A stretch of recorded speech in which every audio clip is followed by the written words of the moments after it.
Hindupuram YCP కార్యాలయంపై దాడి జరిగింది. YCP ఆఫీసులో అద్దాలు, ఫర్నిచర్ ధ్వంసం చేశారు దుండగులు.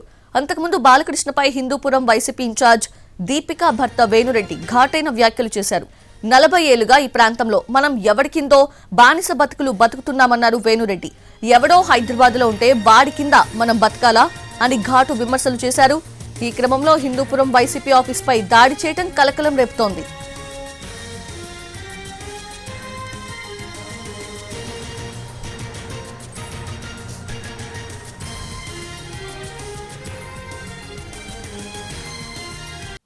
దాదాపు 40 సంవత్సరాల్లో ఒక బానిసలాగా ఎవరిని కిందో బతుకుతున్నాం మనం. ఇది ఒక్కసారి ఆలోచన చేయండి. హిందూపుర ప్రజలందరూ ఆలోచన చేసింది ఏంటంటే, ఒక బానిసల్లాగా ఎవరో హైదరాబాద్ లో కూర్చోండి వాని కింద బతుకుతున్నాం.